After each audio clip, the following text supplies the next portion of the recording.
pessoal, eu sou o Rodrigo. Tudo bem? Eu sou o Celso. E hoje o nó do trânsito tem a ver com leitura.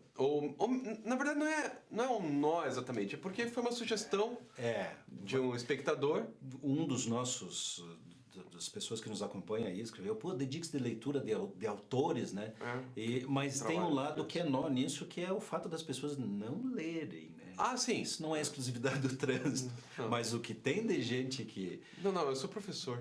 Você sabe bem o que é isso, né? As pessoas não leem. Gente, sério, a gente tava falando, antes de começar isso aqui, um dos livros mais lidos do mundo é a Bíblia. Mas, quem é sério, você leu mesmo? Porque, caramba, parece que existe uma coisa assim de... Pegou o livro, botou embaixo do braço e parece que por osmose você vai... Não é o caso. E na área do trânsito, então, eu selecionei aqui alguns nomes para falar para vocês, nomes de autores, e depois a gente vai pôr na timeline, né, os nomes os nomes dos livros, dos autores. Então fica uma recomendação aqui, especialmente quem lida com a parte de educação é importante. Você que é instrutor de trânsito, diretor-geral, diretor de ensino, professor, enfim, tem alguns aqui que você tem que ler. Eu vou separar em dois grupos aqui, aquelas obras que têm a ver com a legislação de trânsito, que são compilados, comentados, que é super importante. O livro do Júliver Modesto de Araújo, do Ordeli Saavedra Gomes. Alguns autores, como o Coronel de Bona, ali de Santa Catarina, ele não publicou mais, mas as suas obras são muito, muito importantes. E desse grupo você vai ver aqui aqui embaixo, na timeline, aqui embaixo você vai ver vários outros. Tem um outro grupo de autores que abordam de forma mais ampla, ou que estão falando mais propriamente da mobilidade do que restrito ao aspecto de legislação, apesar de que a legislação tem reflexos por tudo. Mas aí tem um cara chamado Renier Rosestraten, psicólogo, que talvez tenha sido o autor mais importante para a literatura no trânsito brasileiro. Né? Ele escreveu muito sobre trânsito, sobre essa questão do comportamento das pessoas no trânsito, dos motivos... Ele era psicólogo, não é? Psicólogo. Então é leitura obrigatória. Outro que eu julgo leitura obrigatória é o Eduardo Vasconcelos, que é engenheiro da NTP, naquela coleção O Que É, lembra da editora Brasiliense? Claro. Que infelizmente não publicaram mais. Não é O Que É. O Que É Trânsito. O Que É. Coleção, mas a coleção Pequenos Passos, daí é O Que É Trânsito. Primeiros Passos. O Que É Culinária, o Que É Economia, o Que É Administração. Sensacional. E um deles lá, chamado O Que É Trânsito, foi escrito pelo Eduardo Vasconcelos, que escreveu outras obras, está aqui na timeline depois para você procurar. Bom, aí tem o grupo das obras de utilização nos cursos, daí eu vou me permitir citar o César Bollmann de Bruns, que é meu sócio, autor dos materiais didáticos da Tecnodata. Não são propriamente livros, são materiais didáticos, porque, e falo isso com muita tranquilidade, vocês vão dizer, mas é porque é teu sócio, porque é da tua empresa. Cara, o César Bruns escreveu num período, eu acho que de 12 horas, mas assim, de um dia para o outro, ele escreveu a parte de meio ambiente para o trânsito da Tecnodata, isso lá em 1998. E até hoje é a referência. Todos os concorrentes da Tecnodata praticamente copiaram, se inspiraram nessa forma. Então é uma parte da literatura importantíssima na área de trânsito, são as obras da Tecnodata. E deixei por último um cara que você conhece muito, que é o Roberto da Mata. Sim.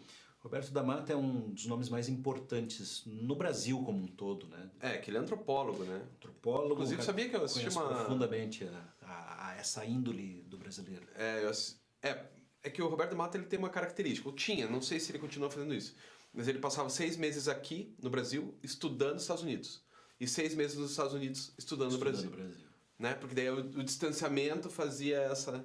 Então o Roberto da Mata é bem legal, assisti algumas palestras dele, uma delas inclusive, né, você vê como o piá, né, moleque é muito burro. Eu tinha 19 anos, estava na faculdade, era a primeira palestra, não vou ver isso aí.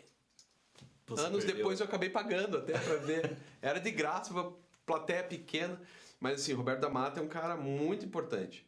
Importantíssimo. Outro cara legal... É só citar antes. Aliás, está na timeline aqui, mas um livro... Não é timeline, é descrição, cara. Na descrição do vídeo. Desculpe, eu estou acostumado com o Facebook. Me perdoe o pessoal do Google, do YouTube. Mas a gente faz essa confusão aí.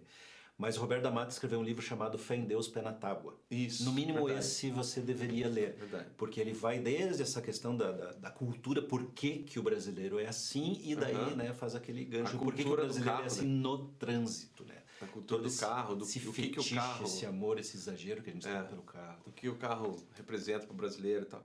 Tem um cara chamado Woodrow Fênix, que escreveu uma história em quadrinhos sem personagens, chamado Autocracia, que é muito bacana também. Livro que passou nas minhas mãos, porque ele me disse, Celso, isso aqui você tem que ler. E é genial mesmo. É genial. E o mais legal é que o cara é inglês. E boa parte do livro são as coisas em Brasília. Porque o cara é arquiteto, né? Ele fez o quadrinho e tal, mas ele é arquiteto. Ele viu como que as soluções viárias em Brasília e esse cara é extremamente crítico. Né? Ele fala, tá errado. Acho que é bem interessante também. Acho que vale a pena. E Brasília, particularmente nesse quesito, né, é uma cidade projetada. E projetada para carros. Né? Com que todo essa respeito aí ao Bulhões, ao Niemeyer, Lúcio Costa, essa turma toda aí que concebeu Brasília, que é uma cidade lindíssima, mas não é andar a pé em Brasília é um tormento. Por outro lado, também, se você andar 2 quadras em Brasília, aquele sol na tua nuca, você desmaia, né? Então, sei lá também se os caras estão errados. Enfim. Claro, não estavam tão errados, mas é tal coisa. Aconteceu com várias cidades brasileiras. Não foi planejada para essa população toda que acabou se instalando na cidade, então, obviamente, que vem daí os problemas. Mas, então, dicas de leitura...